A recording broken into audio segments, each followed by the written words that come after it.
When my son Daniel told me he'd found someone special, I thought my heart might finally rest.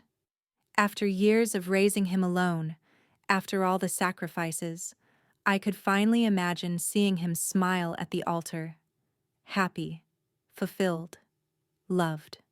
But life has a way of turning even the sweetest dreams into haunting questions.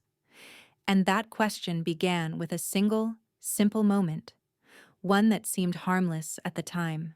It was a Sunday afternoon, the kind of day you expect laughter, coffee, and sunlight dancing through curtains. Daniel came over, pale, distracted, eyes darting between me and the floor. He said he wanted to introduce me to someone. And that's how I met Sophie. She was polite, too polite. Her smile seemed practiced, a little too smooth, like she'd rehearsed it in the mirror. Pretty, yes, but there was something hidden behind her eyes, a cautiousness, maybe even guilt. I tried not to judge. After all, Daniel loved her. And that, I told myself, should be enough. The days that followed were a blur of dinners and small talk. Sophie rarely joined in, preferring to stay on her phone, replying to messages with a faint smirk. When I asked about her family, she brushed it off. They live far away. We're not close. When I tried to connect, she changed the subject. I'd seen women like that before. Ones who entered quietly, but somehow took up all the space in the room. Still, I wanted to believe the best. Daniel looked happy when he was with her, and I told myself maybe I was just being protective. But then, something started to feel off. Daniel stopped calling as often. He canceled our weekly dinners. Work's just crazy, Mom. He stopped asking for my advice, something he'd always done since he was a boy. It wasn't the independence that hurt. It was the distance, the way his voice sounded like he was walking further away every time we spoke. One evening, after days of silence, I called him. Sophie answered. Her voice was sweet, the kind of sweet that makes your teeth ache. Hi, Margaret, she said. Daniel's busy right now. He'll call you back. She hung up before I could reply. He didn't call back. A week later, I decided to visit them. I baked his favorite cinnamon rolls, packed them warm, and drove across town to his apartment. When I knocked, the door opened. But it wasn't Daniel. It was Sophie, standing there in a silk robe, hair messy, eyes annoyed. Oh, Margaret, she said, glancing behind her as if hiding something. Daniel's not home. I frowned. Then where is he? She shrugged. Out. Busy. You know how it is. I smiled politely, pretending not to notice the two coffee mugs on the table behind her, one half empty, the other freshly poured. Tell him I stopped by, I said, forcing my voice to stay calm. Sure, she replied quickly, and closed the door before I could say another word. That night, I couldn't sleep. Something inside me twisted. The same feeling I'd had years ago, the night Daniel's father didn't come home. A quiet warning, buried deep in my chest. I tried to shake it off. Maybe I was overreacting. Maybe Sophie was just private. But then came that moment. The one I'll never forget. It was a Friday. Daniel finally called, sounding strangely cheerful. Mom, he said, Sophie and I wanted to stop by for dinner tomorrow. We've got news. My heart lifted. Maybe he was finally going to propose. I spent the next day cleaning, cooking, setting the table with the good dishes. I even took out the old wine glasses that had been collecting dust since his father passed. They arrived right on time, hand in hand, smiling too widely. Dinner was awkward. They whispered to each other often, exchanged quick glances, laughed at private jokes. I watched them carefully, feeling like an outsider in my own home. After dessert, I decided to ask. So, I began, smiling warmly. When's the wedding? The room went quiet. Sophie's fork froze midway to her mouth. Daniel looked down. I felt the air shift, heavy, thick. Finally, Sophie put her fork down, looked me straight in the eye, and said it. We already got married. My heart stopped. For a second, I thought I misheard her. I'm sorry? I whispered. She smiled, that same practiced glossy smile. Yesterday, she said casually. We got married at the courthouse. It was small. Just us. I stared at Daniel, searching his face for a clue, a hint that this was some kind of joke. But he didn't meet my eyes. Daniel, I said quietly, you got married? Without me? He opened his mouth, then closed it again. His jaw tightened. I didn't want to make a big deal out of it, he said. We wanted something simple. Simple? I repeated. You think marrying without your mother knowing is simple? The silence that followed felt endless. Sophie reached for his hand. We just didn't want drama, she said softly. You know how families can be. I wanted to scream, to demand an explanation, but all I could do was sit there, staring at the tablecloth, my throat burning. I dreamed of that day since Daniel was little, of walking him down the aisle, of seeing his smile as he said his vows. And now, it was gone, taken from me in a single sentence. I see, I whispered, my voice trembling. Well, congratulations. Sophie smiled again, victorious this time. Thank you, Margaret. I'm sure you'll understand in time. I nodded, though inside I felt something break. After they left, the house felt colder than it had in years. Their laughter still echoed faintly in the hallway, hollow, distant. I sat at the table long after the candles went out, staring at the empty plates. That's when I noticed something strange. A small slip of paper on Daniel's chair, folded neatly. I picked it up. It was a receipt. For a hotel room. 2 nights. Paid in cash. Dated before their wedding day. That night, I couldn't sleep. Every question in my mind collided with another. Why would my son hide his marriage from me? Why lie? Why now? And most of all, why did Sophie look so pleased when she told me? Something inside me whispered, this isn't just a wedding story. This is something else. Something darker. If you're still listening, it means you feel what I felt. That twist in your chest when something's not right, but you can't prove it yet. Make sure to subscribe, because what happened after that dinner changed everything I thought I knew about my own son and the woman he married. The next morning, I drove to Daniel's apartment again. I didn't call first. I couldn't. When I arrived, the door was locked, blinds drawn, but I could hear voices inside. Low, urgent.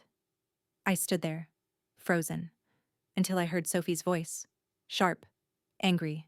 She's starting to suspect. You need to handle it. Handle it? Handle me? My breath caught. I stepped back quietly, my heart pounding.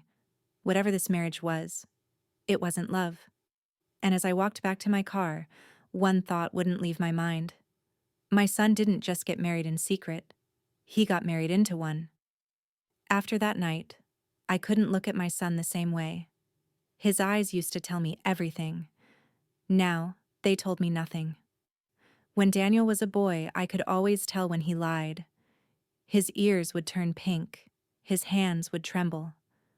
But that night, when he said they just wanted something simple, his face stayed perfectly still. Too still. Something was wrong. And if being a mother had taught me anything, it's that instinct never lies. 2 days passed before I heard from him again. He texted, not called. Hey Mom, please don't worry. Sophie and I are fine. We'll visit soon. Fine. Such a short word for so much distance. I typed a dozen replies, deleted them all, and finally sent just 3 words. I'll be waiting. But deep down, I knew. Waiting wouldn't change anything. So I decided to stop waiting and start watching. I didn't tell anyone, Not even my friend Elaine, who always had something to say about kids these days. Instead, I began visiting places I knew Daniel went. His work, his gym, the coffee shop he used to love. At first, I told myself it was coincidence, but every time I went, Sophie was there. Not with Daniel, but alone. Talking to someone I'd never seen before. A tall man in a black coat, always meeting her at the same table, same time, every Wednesday morning. I watched them from across the street one day. Sophie laughed, leaned forward, handed him a small envelope. He tucked it inside his jacket pocket and left. A cold wave rolled through me. She wasn't just hiding something, she was trading something. That night, I called Daniel again. He answered on the third ring. "Mom, everything okay?" "I could ask you the same," I said softly. "I saw Sophie today." He paused. "Where?" "At the cafe on Brook Street. She was meeting someone." He exhaled loudly. "Mom, please, don't follow us. Sophie's been under a lot of stress lately. It's not what you think." "Then what is it, Daniel?" Silence. Then a faint tremor in his voice. "Just trust me. It's better if you don't get involved." Click. The line went dead. I sat there, the phone still pressed to my ear, heart pounding. Better if I didn't get involved? He'd never said that to me before. When his father died, I was his world, his shield. Now it felt like he was shielding someone else from me. I needed answers. So I did what any desperate mother would do. I called someone who still owed me a favor. Mr. Turner, my late husband's old lawyer. A kind man, sharp as ever, and discreet. I told him I needed a background check on Sophie Cole. He didn't ask questions. 2 days later, he called me back, and the tone in his voice told me I was right to worry. "Margaret," he said quietly, "are you sitting down?" "Yes." I looked into her records. Sophie's legal name is Sophia Langford. She changed it last year. Changed it? Why? That's the interesting part. She was involved in a civil case. Financial fraud, technically. Not convicted. But there was a settlement. My breath caught. Fraud? Yes. She worked as an assistant for an investment firm.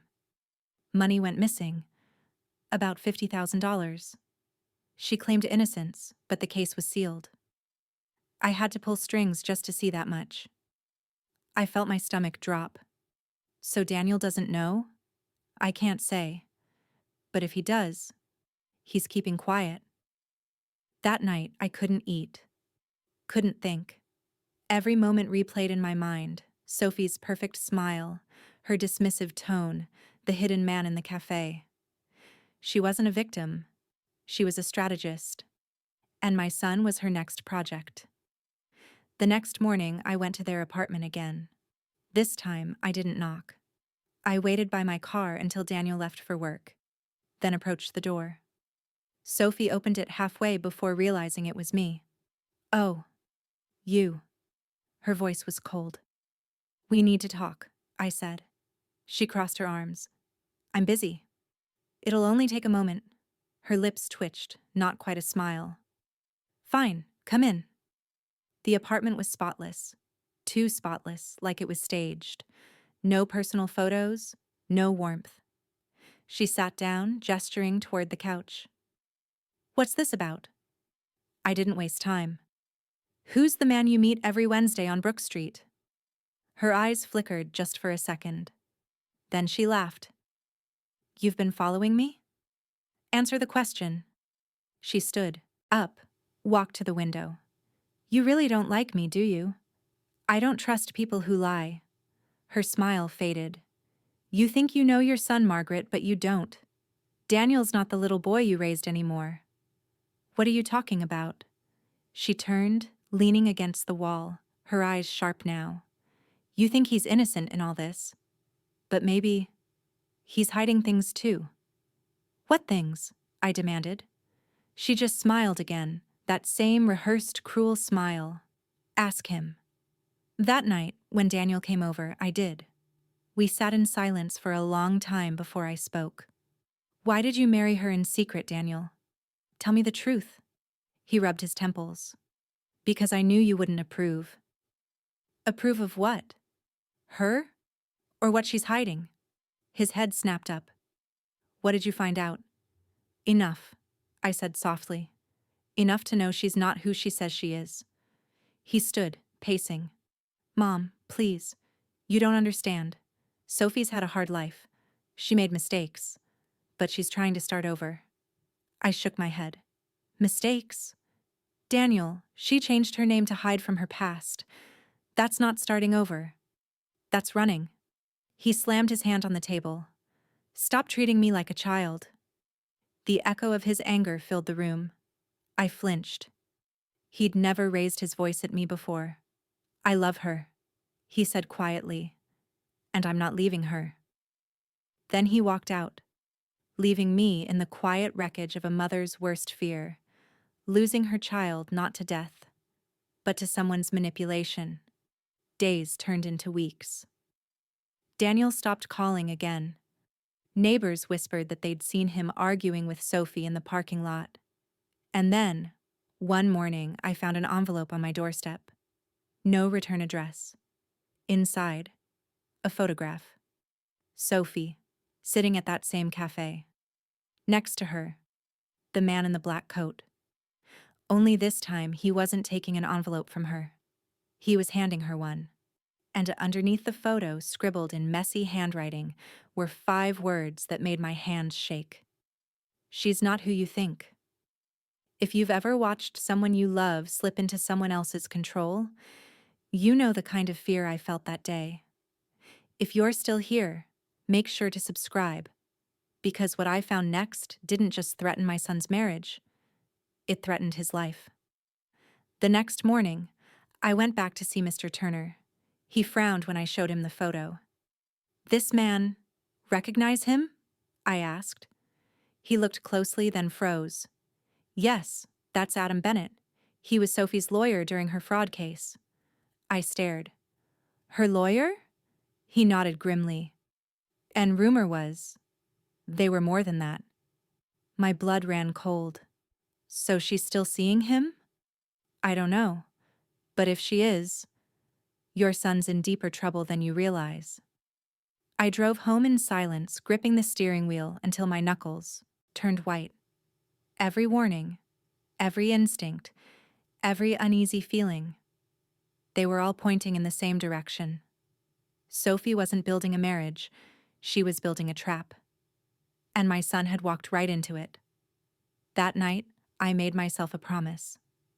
If Daniel wouldn't save himself, I would. Because love doesn't always mean letting go. Sometimes it means fighting. Even when the person you're fighting for thinks you're the enemy. I didn't know it yet. But the next step I took would drag me into the kind of darkness that polite families never talk about. And before it was over, someone would lose everything. Sometimes it's not the lies that hurt the most, it's the silence that follows them.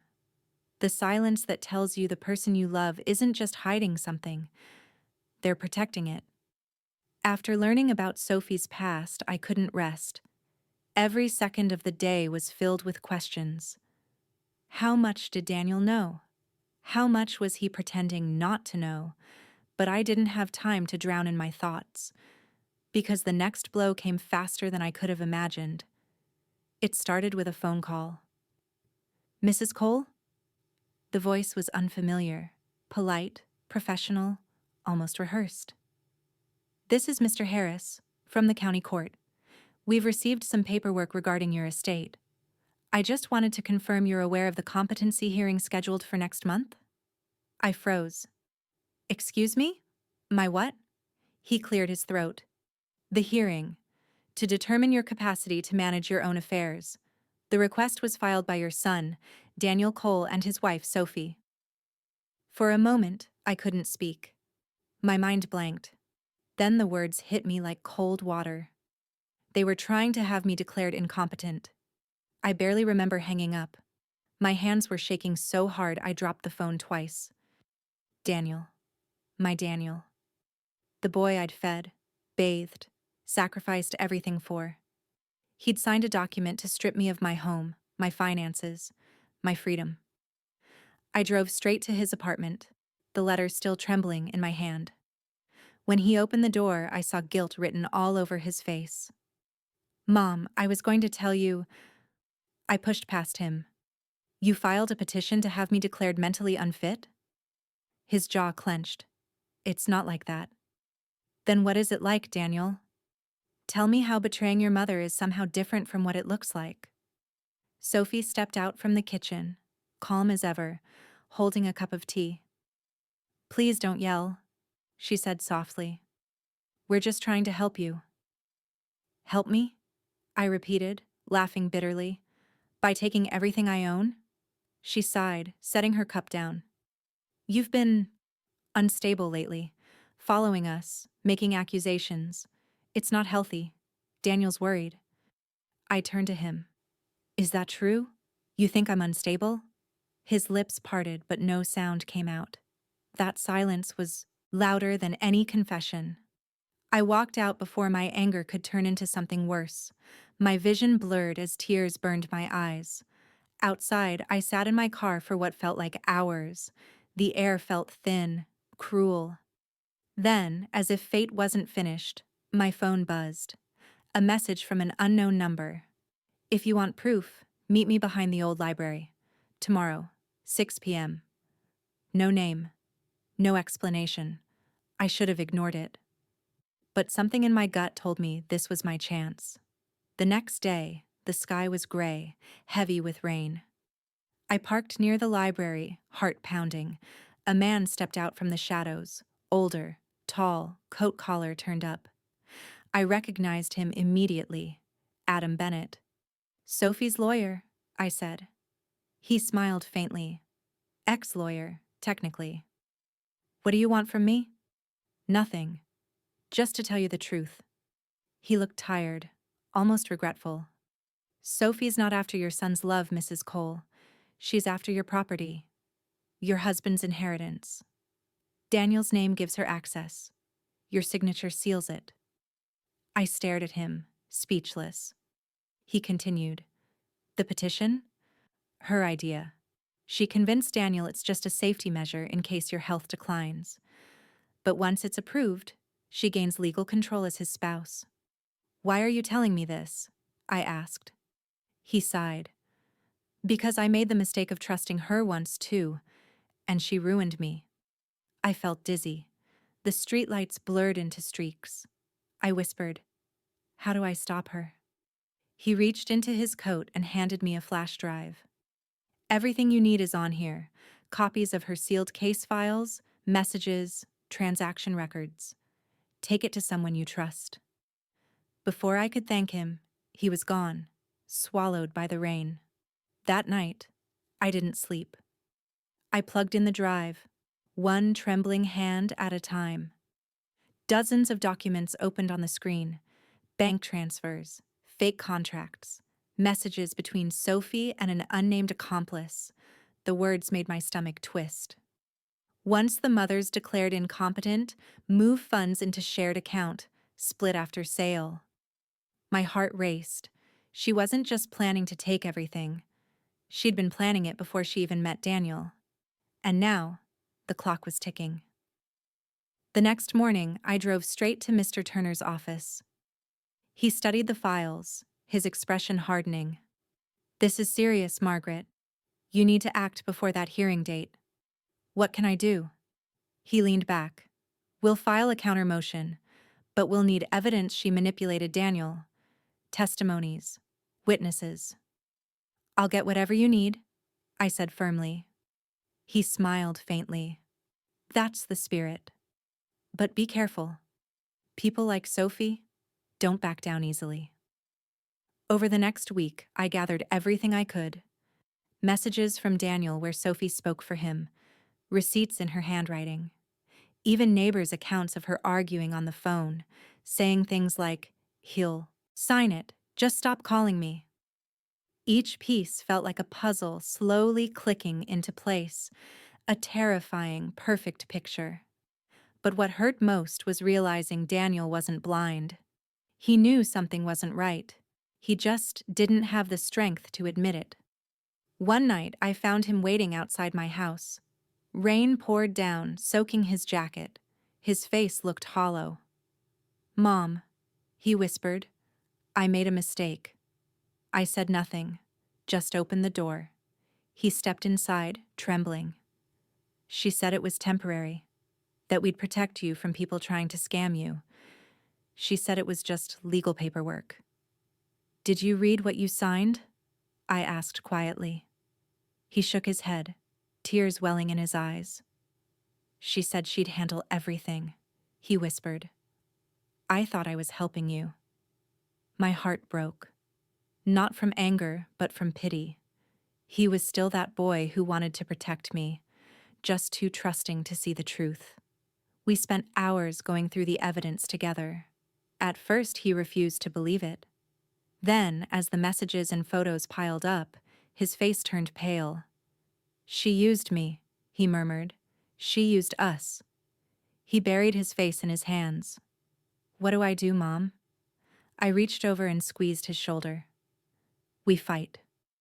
The next morning, we went to Mr. Turner's office together. He filed the motion, attached the files, and arranged a private investigator to serve Sophie with notice. But Sophie wasn't the kind to run. She was the kind to retaliate. That evening, she showed up at my house, her heels clicking sharply on the floor as she entered without knocking. "Nice performance," she said, voice dripping with venom. "Convincing Daniel to turn against me. Impressive." I stood my ground. "It's over, Sophie." She smiled, cold, unflinching. "You think you've won? You don't know who you're dealing with." I tilted my head. "No, Sophie. You don't." She stepped closer, her perfume heavy, suffocating. "You should have stayed quiet. I could have made this easy for you." I met her gaze, steady and unafraid. "And I could have believed you were capable of love." She stared for a moment, something flickering behind her eyes. Fear, maybe. Then she turned and stormed out. After she left, Daniel appeared from the hallway, pale and shaking. "Mom, what if she tries something?" "She already has," I said softly. "But now, we're ready." I looked out the window at the dark street beyond. For the first time, I wasn't the mother protecting her son. I was the woman protecting her life. And when the sun rose the next morning, I knew one thing for certain. If Sophie wanted a war, she just started one. There's a moment in every storm where the thunder stops, not because it's over, but because it's about to begin again. That's what the morning of the hearing felt like. Still, heavy, like the air itself was waiting to see who would fall first. Daniel and I arrived at the courthouse together. He looked pale, exhausted, the kind of tired that comes from regret. I squeezed his hand. "Whatever happens, I'm proud of you for standing with me." He nodded silently. Across the hallway, Sophie appeared, immaculate as ever. A white suit, pearls, and that same too-perfect smile. But her eyes, they'd lost their charm. Now they looked like glass, fragile and sharp at the same time. She didn't speak to me, only leaned toward her lawyer, whispering something that made him nod quickly. For a second, I felt fear creep up my spine. Then I remembered. I wasn't the one hiding lies today. The judge entered. A tall man with kind eyes but a stern tone. He adjusted his glasses and began. "We're here to determine the mental competence of Mrs. Margaret Cole, as petitioned by her son and daughter-in-law." I could feel Daniel's shame in the way his shoulders sank lower. I whispered, "It's okay. Let the truth do the talking." Sophie's lawyer went first. He painted a portrait of me that barely resembled reality. Unstable, paranoid, obsessive about her son's private life. Each word was a knife, and every time he said Mrs. Cole, Sophie glanced at me, lips curving into the faintest smirk. But then it was our turn. Mr. Turner stood, calm and steady, like a man who'd seen storms far worse than this. He laid out the evidence, the forged documents, the hidden transfers, the sealed court records Sophie had buried under her alias. The courtroom went silent. When he played the audio recordings from the flash drive, Sophie's voice discussing moving the funds once the old woman's declared incompetent, even her lawyer froze. Sophie's face drained of color. She looked at Daniel, desperate. "Daniel, say something. Tell them I wouldn't." He stood up slowly, his voice trembling but clear. "I'm sorry, Sophie. I can't protect you anymore." The judge leaned forward. "Mrs. Langford," he said, using her real name, "you're facing multiple counts of fraud and attempted coercion. This hearing is dismissed. Mrs. Cole is, without question, competent and remarkably resilient." He turned to me with a faint smile. "Mrs. Cole, I hope you'll consider writing a book one day." A ripple of quiet laughter passed through the courtroom, breaking the tension. Sophie was led away by two officers, her composure finally cracking. As she passed me, she hissed under her breath, "You think you've won?" I met her gaze, steady, calm. "No," I said softly. "I think I've survived." When it was over, Daniel stood beside me in the hallway, silent for a long time. People passed us, lawyers, reporters, strangers, all murmuring, glancing, but I only saw him. Finally, he said, "I don't know how to fix this, Mom." I turned to him, taking his face in, my hands like I used to when he was small. "You don't fix it, sweetheart. You learn from it. You forgive yourself. And you never let anyone make you doubt what's right again." He nodded, tears welling in his eyes. "I'm so sorry." "I know," I whispered. "And I love you anyway." In the weeks that followed, the house felt different. Quieter, yes, but peaceful. Like it had finally exhaled. Daniel moved back home for a while. He needed time to heal, to untangle the web Sophie had spun around him. Some nights we'd sit on the porch in silence, sipping tea, just watching the sun dip below the trees. Those were the moments that reminded me why I fought so hard.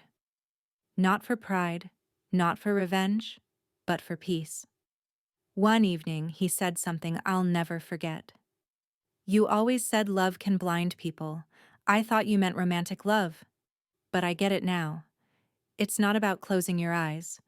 It's about who you choose to open them for." I smiled. "You're learning faster than I did." He laughed softly.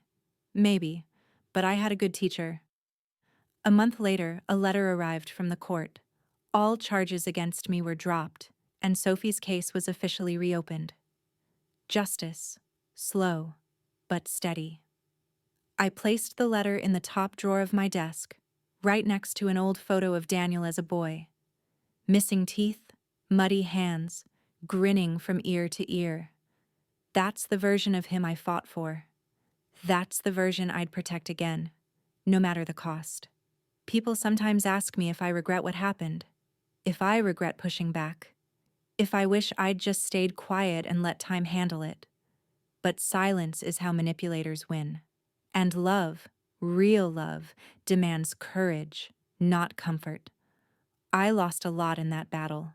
Trust, peace, even parts of myself I didn't know were breakable. But I gained something far greater, the truth. And truth, once it stands in the light, never hides again. Months later, I walked past that same courthouse where it all began. The sky was clear, the air light, and I remember thinking, this time the quiet didn't scare me. This time, it felt earned. I smiled, whispered to myself, "Some storms come to destroy you. Others come to teach you how to stand." And as I walked away, I felt something I hadn't felt in a long time. Freedom. If you've ever fought for the truth when everyone told you to stay quiet, you know how it feels to win and still ache. Tell me in the comments, Would you have done the same if it were your child? And don't forget to subscribe, because next story will prove not every betrayal ends in pain. Some end in power.